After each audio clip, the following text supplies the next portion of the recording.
अदी गर्मी जी अदी सदी मु कुछ सोचो आ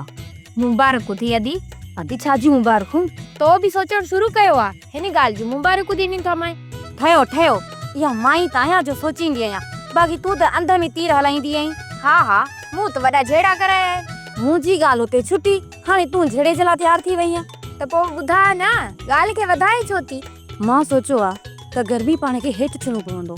केड़ो असा जबल चढ़ी वेठू आयू जो हेठ थियू मां उहो नथी चवा मां इहो थी चवा त जेकॾहिं पंहिंजा घर ऐं पंहिंजनि भाइरनि जा घर जेकॾहिं असांखे आबाद करणा आहिनि त असां पंहिंजो पाण खे घटि करे हली भाॼी हिन खे परचाए अचूं अदी चवे थी ये कयूं था पर अदा वारन को पुछा करण भी जरूरी है ना अदी उहे पाण वतन था बुल ॾींदा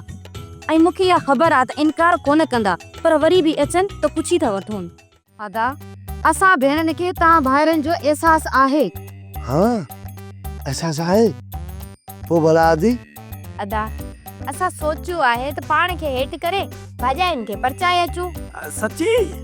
हा हा उबते ई सुबते खे राज़ी करण जी कोशिश भी कंदासीं को लाचार कोने को हिकिड़ो चक्कर त खाली मोटी आयासीं जॾहिं असांजे सालनि भाउरनि जे चवण ते असांजी इज़त न कई त ॿियो चक्कर छो वञूं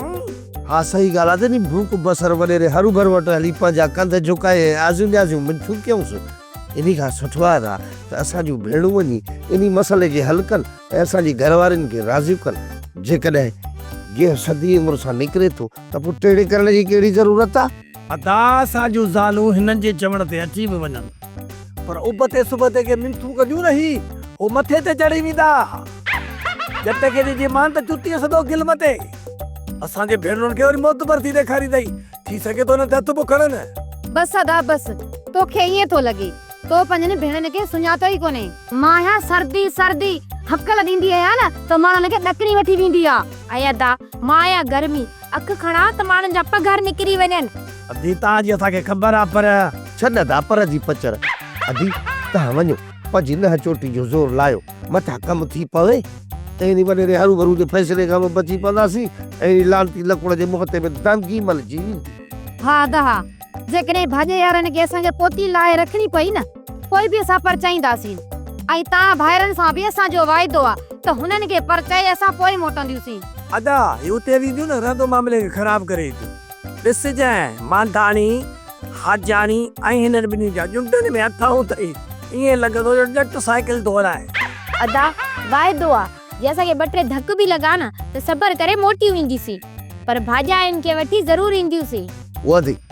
तव्हां छॾियो अदे बुरनि खे वारो कयो